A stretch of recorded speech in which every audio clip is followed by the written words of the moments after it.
E aí pessoal, seja bem-vindo ao canal Pamela Pires Práticas Ginásticas.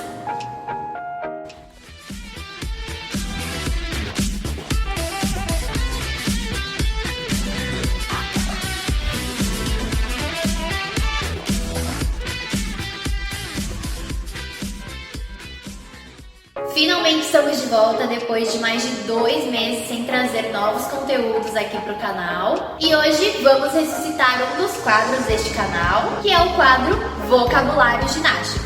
Este quadro que visa trazer nomes, nomenclaturas e traduções, tudo relacionado ao universo da ginástica. E no vídeo de hoje vou trazer alguns elementos que em alguns casos, em alguns locais, são chamados com nomes diferentes. Então, elementos que apresentam nomenclaturas variadas, dependendo do local que você está, do evento que você está, dependendo da região do país, dependendo da cidade, da modalidade ginástica, enfim. Então, para o vídeo de hoje, trouxe 10 destes elementos e vou falar um pouquinho sobre esses diferentes nomes que podem existir dependendo do local que você está. Isso só mostra a grande diversidade cultural que nós temos no nosso país, inclusive dentro da ginástica. Mas isso não quer dizer que um nome esteja correto e o outro não. Isso somente reflete diversidade de culturas e de formas de se falar, ok? A nossa ginástica, como nós conhecemos, apresenta uma linguagem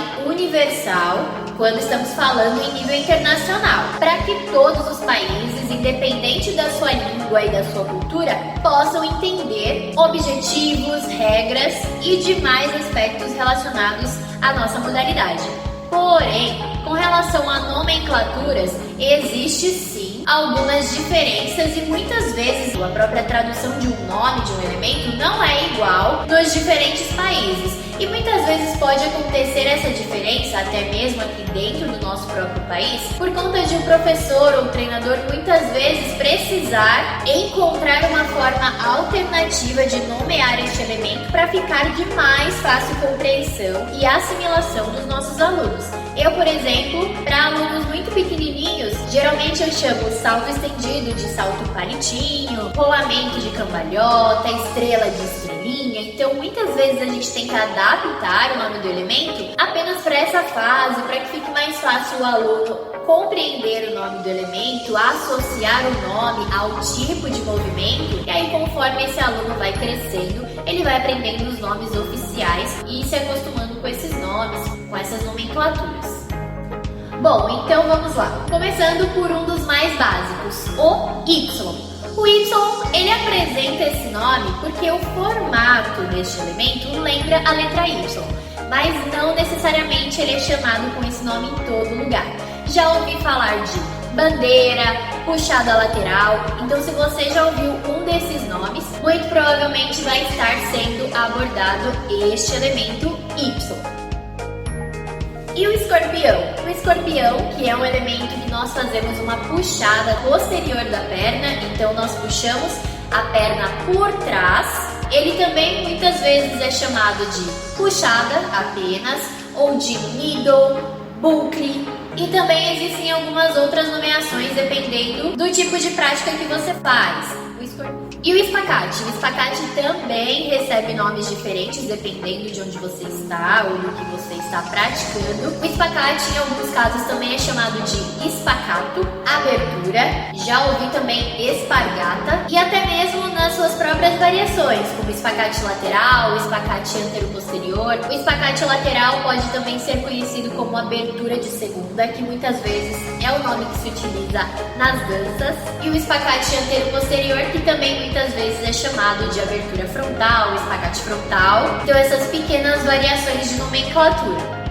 E a pirueta, que é aquele salto em que nós fazemos um giro completo em torno de nós mesmos, 360 graus. Inclusive, este salto também pode ser conhecido como salto 360, giro completo. E esses dias eu ouvi também alguns professores chamando de salto pirulito para as criancinhas mais novas, porque a simbologia dele no código da ginástica rítmica, o desenho parecendo um pirulito. Então, muitas vezes também é se passado este nome para que as crianças possam associar ao elemento.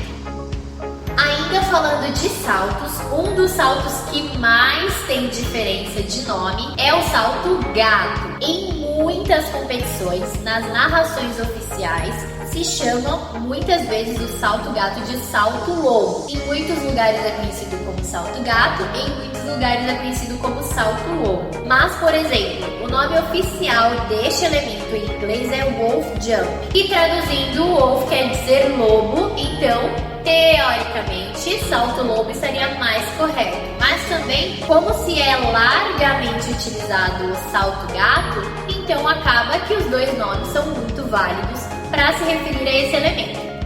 Próximo salto, salto anel. O salto anel também é muito conhecido como salto pé na cabeça e também como salto ovelha. Inclusive é a tradução oficial. O nome oficial em inglês é chip jump. E chip quer dizer ovelha. Mas esses três nomes são bastante utilizados e não quer dizer que um esteja mais correto que o outro.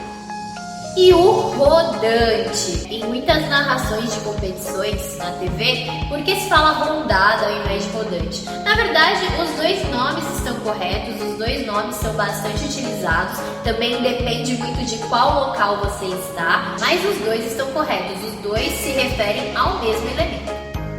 E as reversões? Reversão para trás, reversão para frente, também apresentam nomes diferentes dependendo do que você está praticando e onde também. Reversão para frente, reversão para trás, muitas vezes é conhecida como inversão e também alguns locais chamam de ponte para frente, ponte para trás. Claro que a ponte para frente, ponte para trás, muitas vezes é mais utilizada para se designar a movimentação lenta. Na reversão para trás, ela é sempre da mesma forma, ela é uma movimentação lenta.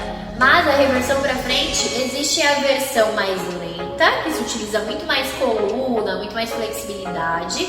E também existe a reversão para frente rápida, que é aquela da qual se utiliza bastante impulso, repulsão de ombros e punhos.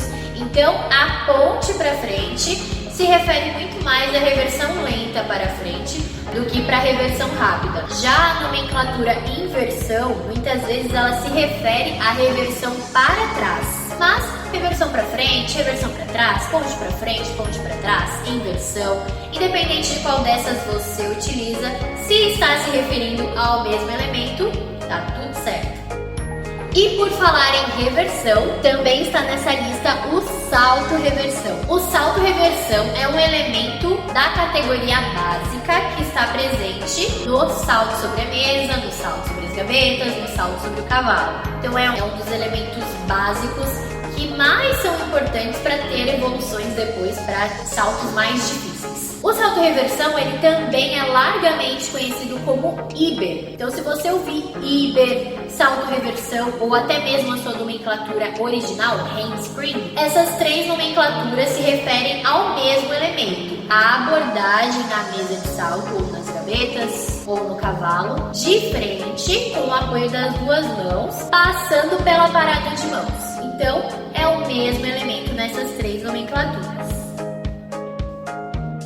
Então é isso, esse foi o vídeo de hoje, trazendo esses 10 elementos que podem apresentar nomes diferentes, mas é interessante que você saiba dessas variações de nome, para também não ficar muito confuso. Lembrou de mais algum elemento que não foi abordado nesse vídeo? Deixa aqui nos comentários, quem sabe a gente faz uma parte 2. Se você gostou do vídeo, deixa o gostei, se inscreva no canal e compartilhe para que mais pessoas possam conhecer sobre o mundo da ginástica. E no mais, nos vemos nos próximos vídeos. Até lá e somos todos ginastas!